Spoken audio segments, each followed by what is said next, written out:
আসসালামু আলাইকুম গাইস।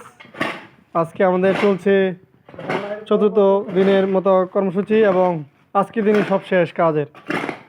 তো এখন ডালার মধ্যে কি এরকমভাবে কি কেউ কেউ বলে যে পলিথিন দিতে হয় না, আবার কেউ কেউ বলে যে পলিথিন দেওয়ার জন্য। এখন আপনারা একটু কমেন্টের মধ্যে জানান যে আমরা কী করব, প্লিজ প্লিজ। আর দেখেন যে এই যে ডালাই কাজ চলতেছে, বালুর কাজ, আর আমি আছি ইঞ্জিনিয়ার।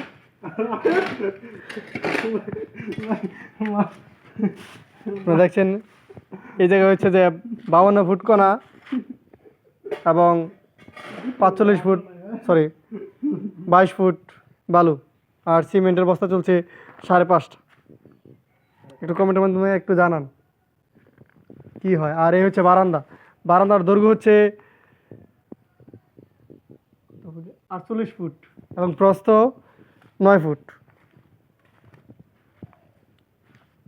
প্লিজ আপনারা একটু কমেন্টের মাধ্যমে জানান যে পলিথিন চলবে কি না।